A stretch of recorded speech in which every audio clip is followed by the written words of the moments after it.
League of Ireland football. On Off the Ball. Brought to you by the refreshingly alcohol-free Rockshore 00. Get the facts. Be drink aware. Visit drinkaware.ie. Right then, it is a huge night tomorrow evening. It is Shelbourne up against Linfield in the first leg of their Champions League qualification tie. It is 20 years since a pretty famous meeting between the two clubs in the 2005 Satanta Cup final. We've got a pair of representatives from both clubs with us on the show. We've got former Shelbourne midfielder Stuey BYRNE right here in studio. Stuey, how are you doing? I'm good, on. I'm good. Good to see you. And former Linfield player Darren Murphy is with us on the line. Darren, thanks a million for taking the call. How are you getting on? Good on, thank you. Delighted to be able to talk about 2005, I'd suggest, Darren. Now, hopefully I can remember. It's that long ago. Yeah, no, here it was a great day, great experience. Obviously, in occasions like that, it's always nice to end up on the winning team. But no, it was certainly a special occasion for obviously both sets of players and both sets of supporters and the teams involved. It was a really, really good game. It was a great evening. So this was the first ever Satanta Cup. You might just give us a bit of background on this, Stuey, the sense of buzz about being able to find the best team on the island around that point, because it was quite novel. Yeah, well, I mean, as you rightly said, it was the first Satanta Cup final, and to have it in Talca Park, Linfield versus Shelbourne, I mean, you probably couldn't have gotten a bigger game on the island at the time, and we were midst, Celtic Tiger stuff, so you can kind of put two and two together. There was plenty of money going around. There was a lot of PR around the game. I remember, and Darren obviously remembers it for positive reasons. I don't remember I remember for the negative. But what I do remember about it was the level of interest and the sheer sort of the showcase of it all. It was different level stuff. It really was. Like there was something happening every day in the build up to the game in terms of press and media and PR.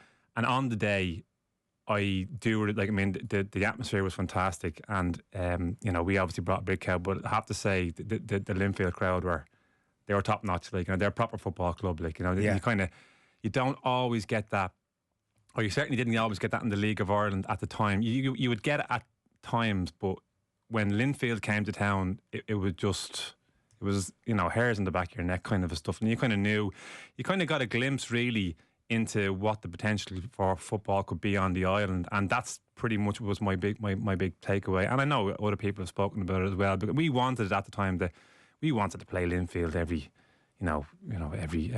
year, or 2 or 3 times a year, like go to Windsor or them come down here. And I think it's a pity that the actual cup itself didn't hang around. However, I do think the idea is definitely still, hopefully a viable one. Yeah, we might actually come to that in a little while to talk about where a future might actually lie for this sort of competition. But Darren, when you talk here about all these sort of motivating factors, it did feel that at that point the League of Ireland was going through a bit of a boom. So I'm sure there was that point of view in the north and from an Irish League perspective that, we're going down there as underdogs and we'd love to put them in their place.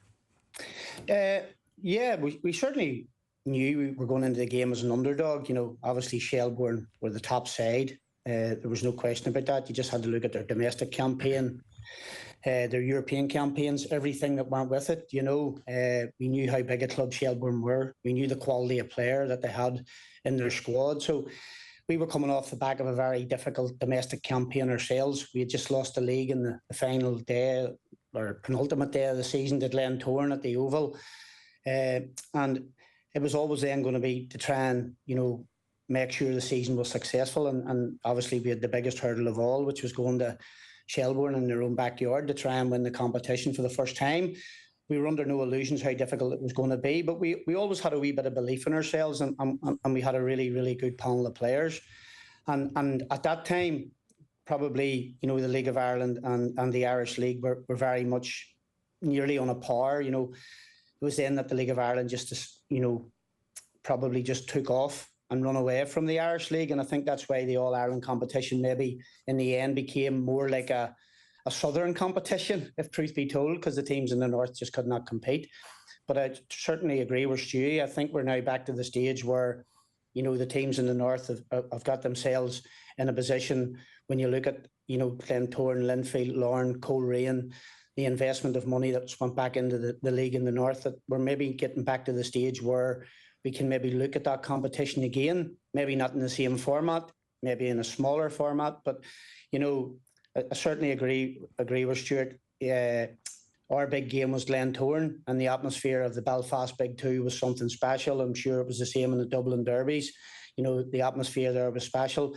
But that game brought something different, you know, I always find it very interesting. You know, David Jeffrey was manager of Linfield for 17 years, and he's always asked about, you know, the one standout moment in his career, and it wasn't winning 6 doubles in 7 years. It was winning the Satanta. Really? Yeah, he puts it down as the pinnacle of his managerial career at Linfield, and it's something that always stands out for me when you listen to the man talking, especially when he spent 17 years. So it showed the magnitude of the achievement that he found it to be. And as players, I suppose we didn't really appreciate at the time how good of achievement it was until you look back on it now, 20 years, and you see the old footage and you see the crowd. You know, the crowd was, Stuart says, the crowd was magnificent. Both sets of fans made it. You know, they certainly did. So the format for that year's Satanta Cup was 2 groups of 3 teams, and then the top of each group would play each other in the final. So you both topped your groups, obviously, but your group was far from straightforward, Darren. I think it's fair to say you topped it, but your first day out against Longford Town, you were beaten 2-1. But then there's this brilliant 3-2 win against Glentoran in Windsor Park, and then at the Oval you beat them 4-2. So you get actually back-to-back wins against Glentoran on the way to this final. So I'm not surprised to hear that Jeffrey says that it is the best sort of achievement of his career, because back-to-back wins against Glentoran and then going down to the south to beat Shels. You couldn't really write a better script. No, you couldn't. And I always remember Longford, going to the Longford game, and was like, wow, stadium was, you know, it was so different to anything you'd seen in the north. And it was interesting because when I became manager of Finn Harps and I went back to Longford, it hadn't changed too much. But no, after the first defeat, you know, we knew it was going to be difficult because obviously we had to play our biggest rivals home and away to win both them games, and then obviously set up the mouthwatering tie. But in my eyes then, without question, the best team in Ireland. They had the best players. In all positions, they were such a threat everywhere. You know, when you look at Joseph Ando, you look at Ali Cahill, you're nearly afraid to miss somebody out. You know, Becker, all the players that had Stu himself in the middle of the park, Owen Harry. There was so much quality in the squad. Dave Rogers, a good friend of mine who I worked with at Finn Harps, obviously there at the time as well. So there was so much quality in it, but we went there with a real belief, and that's down to David and his managerial team, and obviously with Pat Fenlon standing in the opposite dugout as well, who is an iconic figure at Windsor. You know, he has the nickname Billy Fenlon. You know, they don't call him Pat, he's wee Billy Fenlon, that's his nickname at Windsor. And you know, having all that link and everything in it, you know, just made the game that wee bit more special.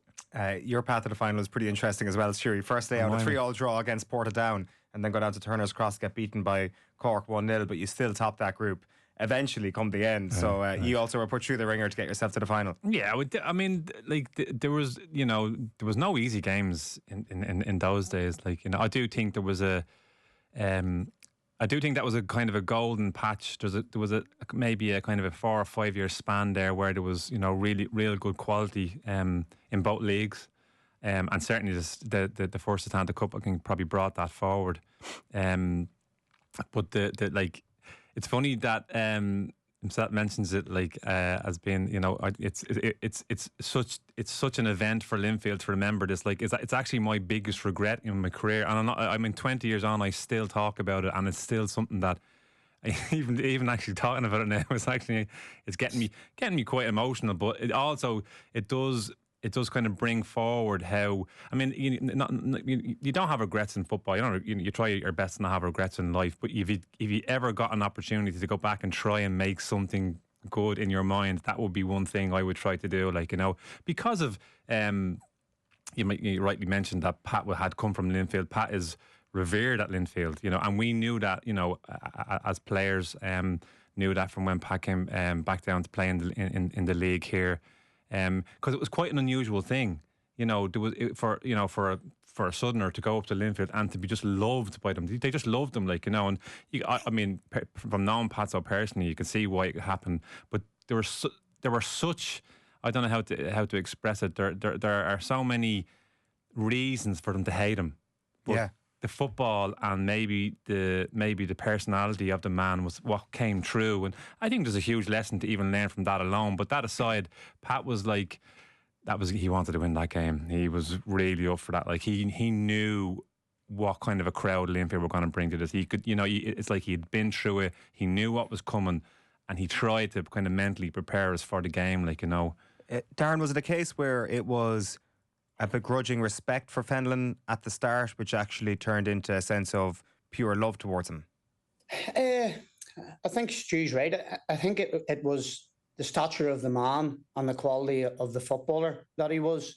Linfield fans adored quality footballers. They certainly did. Pat came at an era along with another one, the Dundalk Hawk and Desi Gorman, who between the two of them, probably changed the landscape of Southern players coming to the north.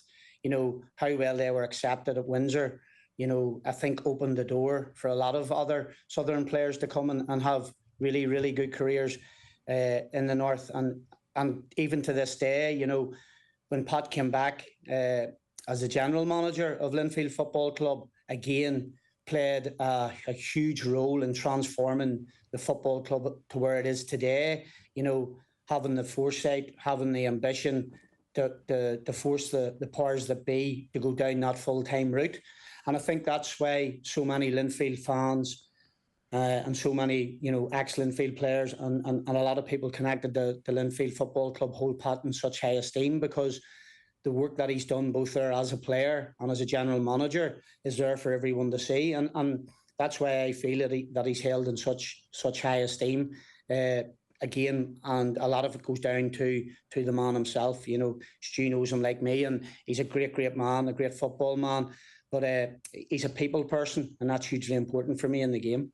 Is some of that ringing true to you, Stuey, when you think back to your experience going up to play with Crusaders? Yeah, I'd actually played against Linfield for Crusaders. I was only up there for a short period before I came back. But there's something about I think there's something about the environment up there that sort of it kind of, I don't know, it kind of brings out the best in you, if you know what I mean. It's very difficult to explain, but you kind of do feel that you won't get away with much up there, if you know what I mean. I think there's a kind of honesty about the supporters up there, and they like genuine people. And my experience playing against Linfield, that was a hell of an experience. I can't remember the result of the game. I just remember, the game had to be stopped, believe it or not, because there was full glass bottles of Guinness being thrown onto the pitch when we had a corner, and to a lot of people, people might listen to this now, right, and say, "Oh, geez, that sounds awful." I'm not lying to you. It was great. It was brilliant, because that's gone out of the game now. That kind of real raw energy. You really know, you're in that sort of, you're in the kind of coliseum, and it's kind of it's a battle between you and the other person, sort of a thing. And I think there's elements about that anyway that I love to be part of. I felt, from my own personal point of view, I had to to play well, I had to kind of pick somebody, and I had to say it's between me and you. Otherwise, I don't think I'd play well. That was just the kind of player I was. But being up there, it would certainly open your eyes. Yeah, but it wasn't just that. It wasn't just the raw energy of the place. There was real quality in it, and I think that's you look back at maybe everything's great when you look back at nostalgically, but when you look back at sort of the pace of the game back then, it was 90 miles an hour, but there was always quality in that sort of when you see players injecting that moments of quality into what is such a frenetic atmosphere, I think you really appreciate that moment of quality an awful lot more than maybe maybe the game is a little bit more passive now. Look, it's certainly technically better, and there's a lot more quality at different times, but I think you appreciate quality when it's in chaos. I don't know whether that makes sense at all, and that was certainly the way the game was back then anyway, at least. There were just these little pockets of... Just moments of magic. Yeah. They stood out more because they were kind of... It was blood and thunder stuff. Fellas killing each other and then be 90 miles an hour and then moment of magic. And it was just... a bit like what this is going, a bit like watching Ozzy Ardila is doing the flick in, you know, in Escape the Victory. It's everything goes into slow motion, you know, that kind of way, because you appreciate it. So, I mean, there's that's just the way I probably look back at things. Like, you know, I'm a bit of a softie for nostalgia. So. Well, it's that's exactly what we're here for, so it's perfect. And also in this scenario where it's very, very difficult to find any good footage of this game online. True, yeah. There is footage of the goals with an Adele soundtrack over it on Facebook, but no real. No, I don't. You don't want to feel emotional AC/DC or something on behalf of Linfield. We're going to need you to like talk us through this. So it's 2-0 win for Linfield. You might give me a different answer to this. Full value for your win, Darren? You were. Yeah, that you were. I think we defended extremely well. You know, we had a very, very young goalkeeper in Alan Manos, who went on to have an absolutely unbelievable career at Shamrock Rovers as well. You know, and we had probably at the time 2 of the top centre forwards in Northern Ireland football, and both scored special goals that night. It's interesting, Stu talks about special moments and special games. Them 2 came up with 2 special goals in a very special game. I think we had the complete performance. You know, it was my final 90 minutes for Linfield. That was the last 90 minutes I played. My contract was up at the end of that season. I was 32 at the time, and I moved on to a quieter life. So I did. But for me, you know, it was probably over my 5-year tenure at Linfield. It was probably the toughest 90 minutes I ever played in a game of football. You know, the sheer exhaustion at the end of the game was there for not just me. It was for all of our players, and I think it was the same on the Shelbourne team. It was a game that was played in a fantastic spirit against 2 sets of players that really, really wanted to win the game. And as Stu said, there were special players in the game. You know, Tino made some big saves in the game at the right moments, and then obviously we had the 2 top marksmen at the far end of the pitch who delivered the goods at the time. But you know, for me, it's nice to hear Stu say that he thought we deserved it over the 90 minutes. I thought it was a very, very tight game between 2 sides that was defined, like he said, by just that wee bit of quality on the night, and on the night our 2 centre forwards delivered that. Yeah, the 2 centre forwards you're talking about are Peter Thompson and Glenn Ferguson. I'm conscious, Darren, that some of our listeners may have never seen them play. Obviously, they played a couple of times for Northern Ireland at senior level. So talk to us about this pair of marksmen. What made them so special? I think everything. Glenn Ferguson for me was the best player that I played with, and what Glenn done very well was that he had understudies in Davy Larmour, Chris Morgan and Peter Thompson, who all in their own right were fantastic footballers. Glenn for me could have played anywhere. You know, he could have played centre half, centre midfield, centre forward. He was everything you wanted in a centre forward. There was no question about that. Probably very similar to the centre forward at Shelbourne. You know, Jason was again very similar to Glenn in all his attributes and what they brought to the game. I don't think we see too many of them. I'm sure Stu will agree with me. We don't see too many centre forwards today who like the hustle and the bustle of competing with centre halves and letting the centre halves know they're in games. I think that's what Ferguson brought, but what he also brought was goals. Spike is the second all-time leading goal scorer in Irish League history. So that speaks volumes of the man. He holds a record in the North where he scored 5 consecutive hat-tricks in a row, which has never been equalled again in the North. And he was just genuinely all-round. Without question, I know the word legend can be used quite cheaply in modern-day football, but he's certainly a legend of not just Linfield Football Club, but Irish League football in general. What do you remember in terms of preparing for those guys, and what sort of information you had about the Linfield team that were coming down to Talca that night? Oh, I mean, obviously Pat knew Linfield, you know, like the back of his hand. I mean, you know, and like I mentioned earlier, he knew what was coming. Like, you know, this wave was gonna come.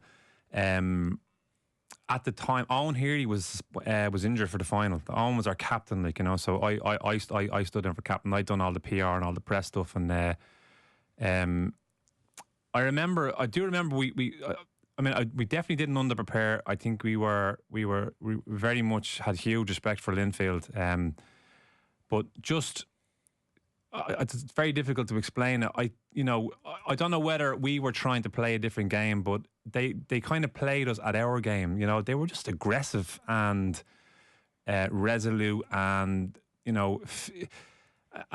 physical in the real man sense of physicality, not dirty. I do remember the one thing I remember from the game is Glenn Ferguson. I remember looking at this guy going, this guy's like Alan Shearer. Really? Yeah, he was unbelievable. He was incredible. And then Colin Hawkins and Davy Rogers were marking, they couldn't handle him. And look, all around the pitch, I think that I've never had any qualms about the result in the game. Linfield deserved to win the game, but I do remember looking at Ferguson going, "Wow, this guy's just, just able to kind of to go up against two of those centre halves of the quality they had." Like, I'm not trying to, I'm not trying to sound out Colin and Dave, of course, not like, just, I think it was more, I think had more respect for him and how he handled himself and how he took his goal as well. The final whistle as well. I always remember this. The final whistle. No, I'd normally be a little bit headstrong when things would go wrong. I'd be heading straight for the tunnel.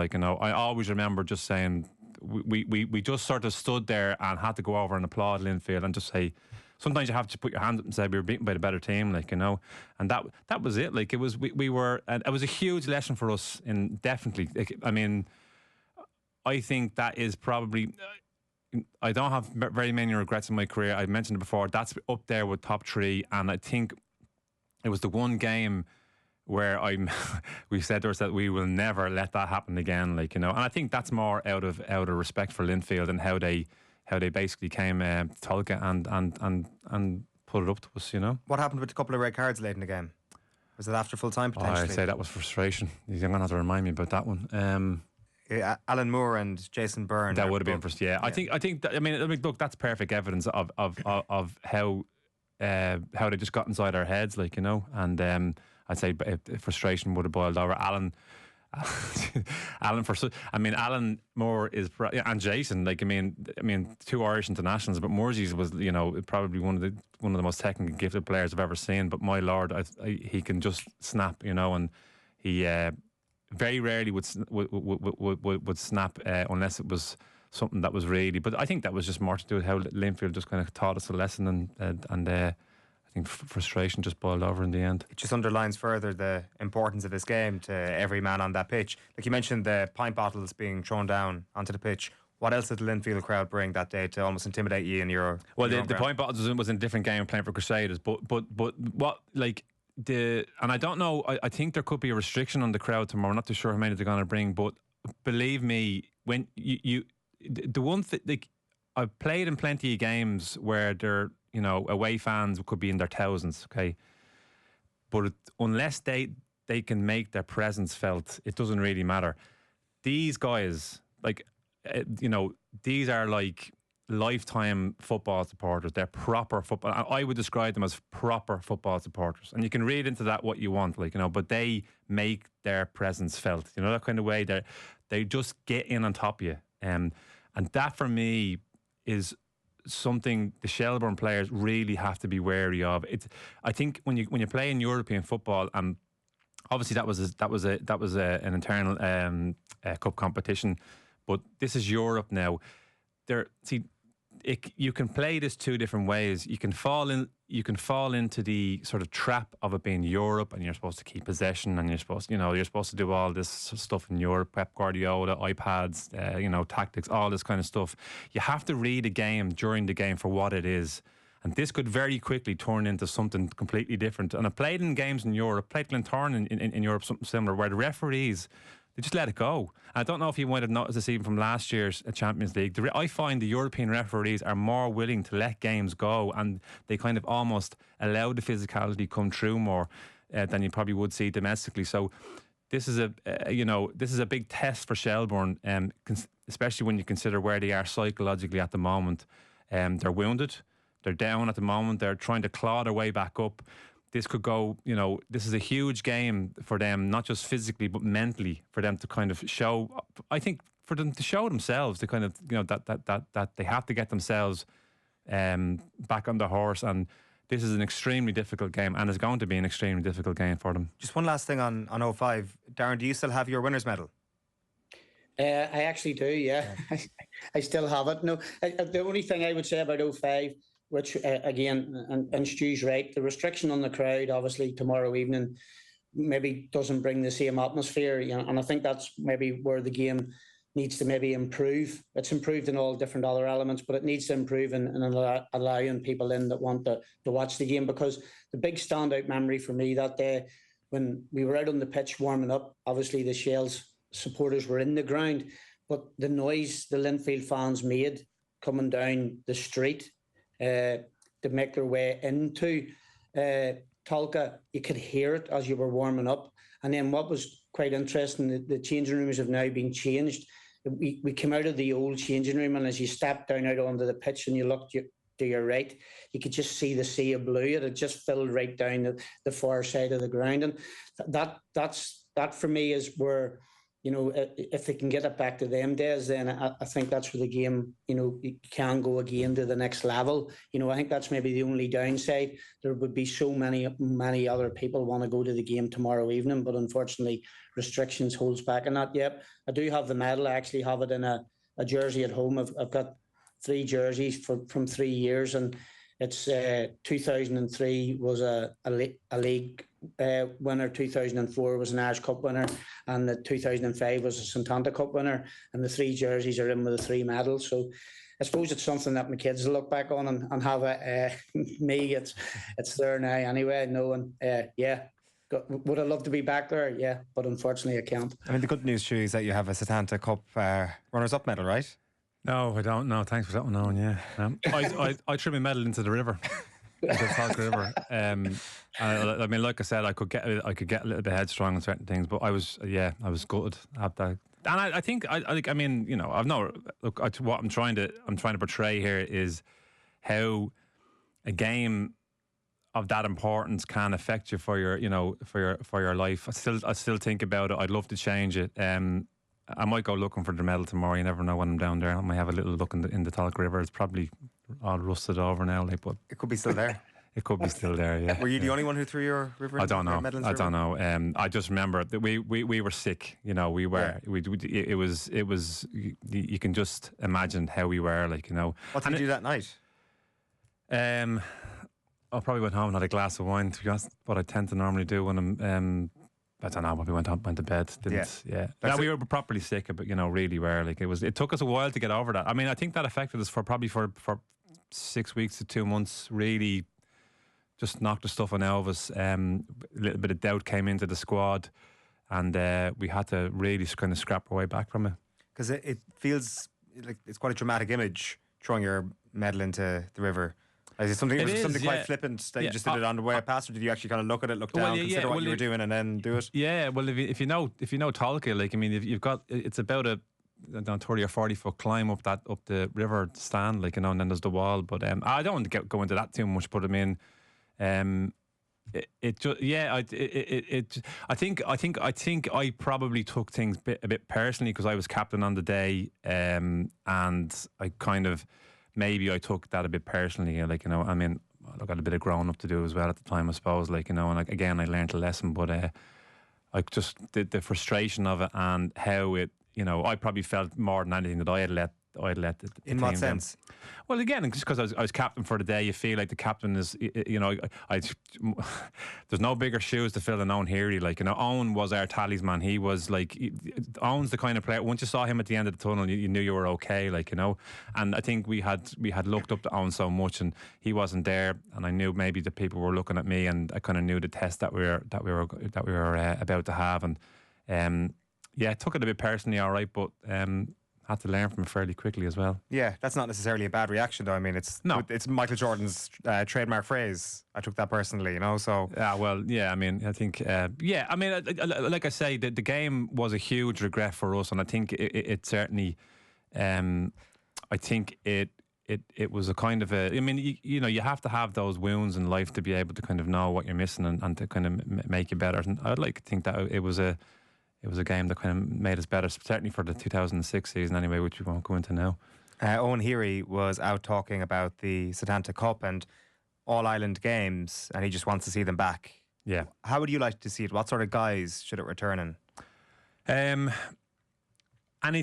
Any way they can make it happen, to be quite honest with you. Right. I know the difficulties involved, but you know, Well, he actually wants to see the FAI Cup broadened out into an all-island thing. very good. I mean, I was about to say maybe this is Satanta Cup, but the FAI Cup could work. There's no doubt about it. I think there are shared difficulties, you know, and my worry about, I mean, I'm not an expert in the Irish League, but what I fear about League of Ireland is that this surge in crowds is fantastic, and how the clubs are conducting themselves at the moment, in that they now own their own identity and their own brand, and you know, they don't need the FAI or any sort of outside source to help them with that. What they need is the FAI and the state and all the stakeholders to be able to they need the funds and the money to develop infrastructure. And I think that's a shared issue across between the league here and the Irish League.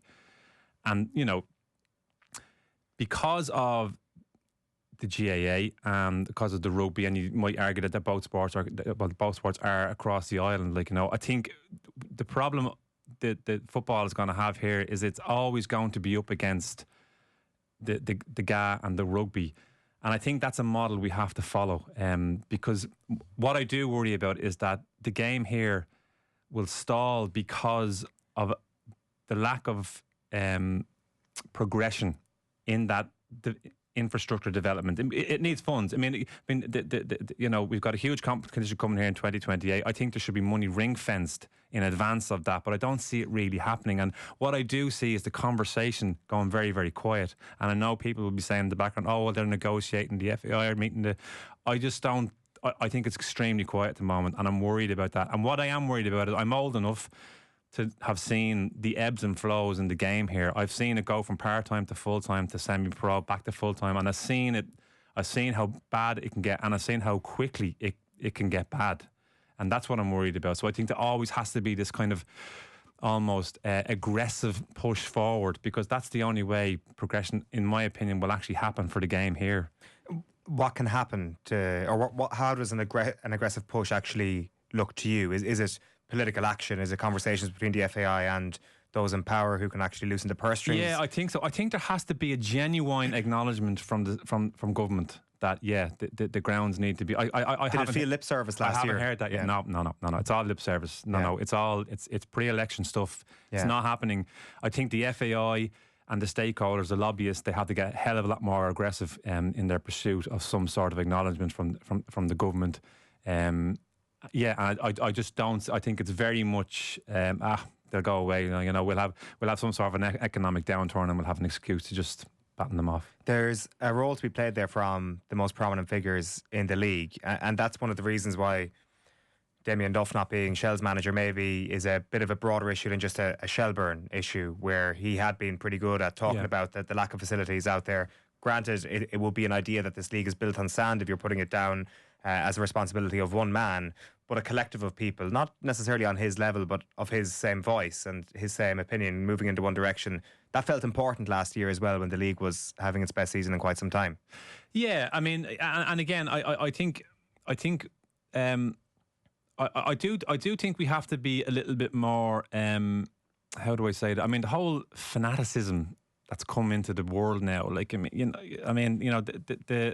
I felt sorry for Damien, because I thought there was an awful lot of noise around him, like, you know, when it came to, you know, stuff being on his shoulders. I know Stephen Bradley's been very prominent in it as well, like, you know, and maybe Stephen doesn't have to necessarily deal with the kind of level of attention that maybe Damien would have brought. But we have to kind of get over that Damien Duff stuff. Like, you know, there's an element of fanaticism that's come into the world. And you look at Oasis tickets and Taylor Swift, and people are going around like headless chickens when it comes to all this kind of stuff. They need to calm down and really kind of start focusing on what the real problems are. Because, look what's happened with Damien. If all the attention was on Damien, he's now gone out of the game. You're back to square one again, kind of stuff. Like, you know, so really it has to come from us. I do think the clubs themselves, Shelbourne, I'll speak about Shelbourne and Bows, right? I mean, you know, I think the people now involved in both those clubs they've got a head on their shoulders, you know. And I do think we have to back ourselves more at the clubs, because this was always our problem. It was never the case that we had really forward-thinking people that were able to do, you know, extraordinary things and suddenly change the mindset of how a club could be run, or more so what a club could actually do for itself. I mean, look what both clubs have done for themselves now. It's incredible what they've done, like, you know.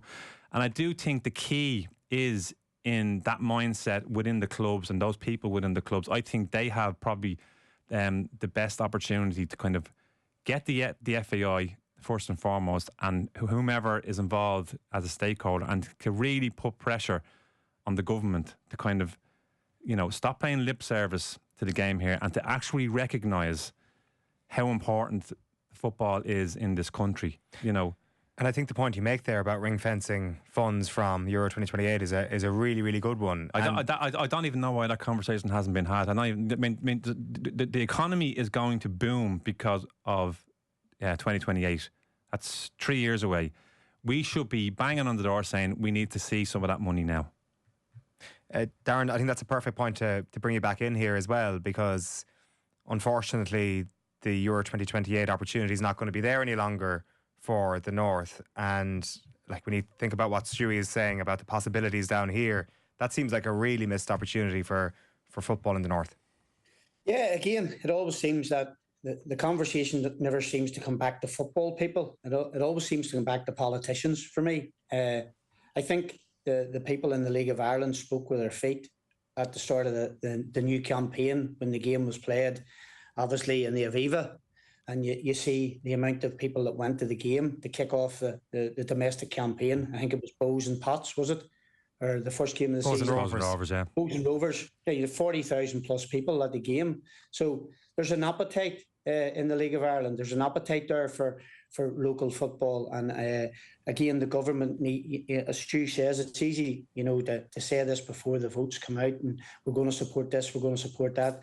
The proof's in the pudding. You know, the grounds do need brought up to scratch. Obviously, Tala is a magnificent stadium. There's no question about that. And Rovers have done a brilliant job using their own European money, their own success. You know, there has to be a lot more done by government in both North and South.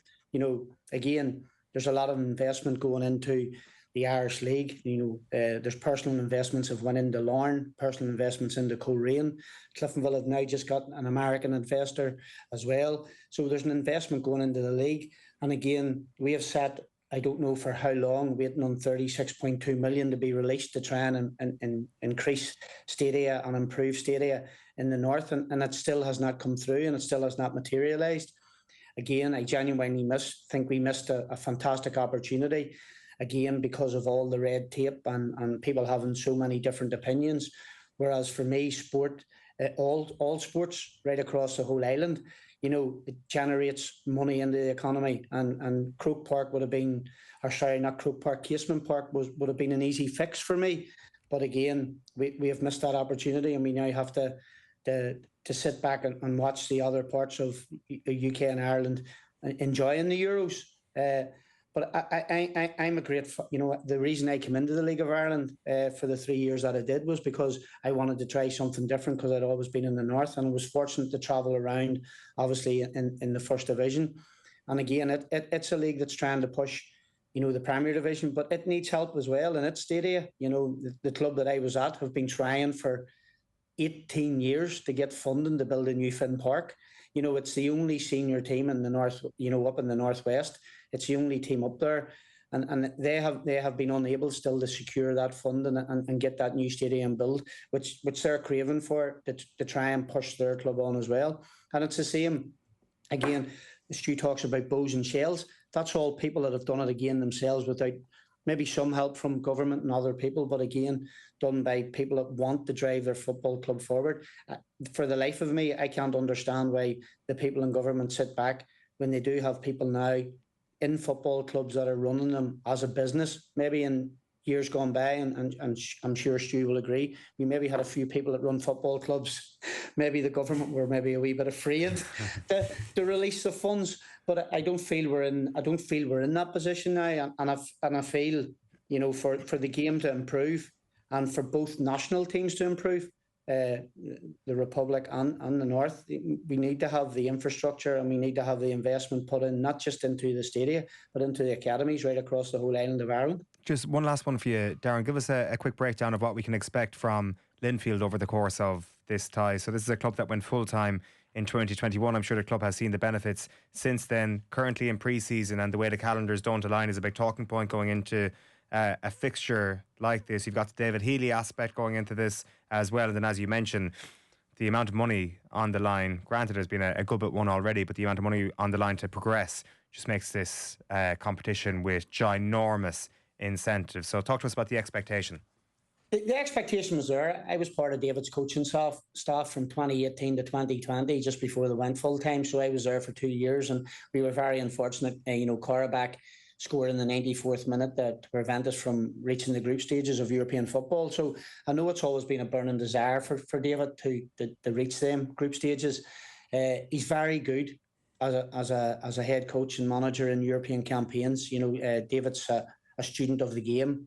He studies the opposition extremely well. I know he went to Galway to watch Shels play. I know he's also been to Talca, I think, when they played Darren as well, to watch them. So he'll be well aware of what Shelbourne's threat will be. He'll be well aware of also the changes that obviously Joey has made. What I think Shelbourne have done very well, they do have maybe that slight advantage where they're 25 games into their season and Linfield are just starting their domestic campaign. But what I think Shels have done very, very well is this weekend announcing the permanent role for Joey, because I think that takes away all the uncertainty of supporters, the uncertainty of committee members. Certainly takes away the uncertainty for players. Stu will know when you're playing under a caretaker manager, you always have your eye on who's coming in or what's going to happen down the line. Whereas now, obviously, the Shelbourne players realise that Joey's going to be the man that's in charge, and they're going to have to try and impress him, A, to get a new contract, or B, that maybe forced their way into the team because maybe, obviously maybe Damien overlooked them and they maybe weren't in favour with Damien, but Joey coming in and getting a role on a permanent base, it's a fresh start for everyone. I think it was a very shrewd move by the Shelbourne board to make that decision just prior to the Linfield game. But it's a game that, if both teams play at their potential, obviously you would still have to favour Shels purely and simply because of where they are in their domestic campaign and where Linfield are. Shelbourne are coming to the business end of the season and Linfield are obviously just starting the journey. Are you getting the sense of another famous 2004-esque run here, Stuey, that we're at the outset of it? Well, I think that has to be the goal, yeah. You have to think like that, I mean, we were laughed at when, you certainly felt like we were laughed at that when we talked like that, but that's the way you have to think, We're in a situation now, such as the stature of the game here, it's in, a very good place, but you still have to convince people every day, every week, League of Ireland, people are so passionate because they know, I think they know the potential, they know where this can go. And they do feel like they have to constantly tell everyone else and show everyone else what the potential is, And this is the way to do it. This is the way to do it. You have to go into a competition like this, an opportunity like this, and realise its potential. Hopefully, from a Shelbourne point of view, they might get, they might be able to look back maybe at 20 years ago and realise, well, look, if they can do it, why can't we? Things have to change. Yeah, you're going to have to put your best foot forward. But it's there for you if you really want it. The question for Shels, and not to discount Linfield, I mean, for both teams, how much do you want it? That's what it comes down to. Well, we're going to find out quite a lot from tomorrow evening. It's a 7:45 kick-off at Talca Park. Stuey Byrne, thanks a million for coming into studio to us. Thanks, Hon. Darren Murphy, great to chat to you. Thanks so much for taking the call. Thanks, man. See you, Darren. Cheers, lads. We'll take a quick break. League of Ireland football. On Off the Ball. Brought to you by the refreshingly alcohol-free Rockshore 00. Get the facts. Be drink aware. Visit drinkaware.ie.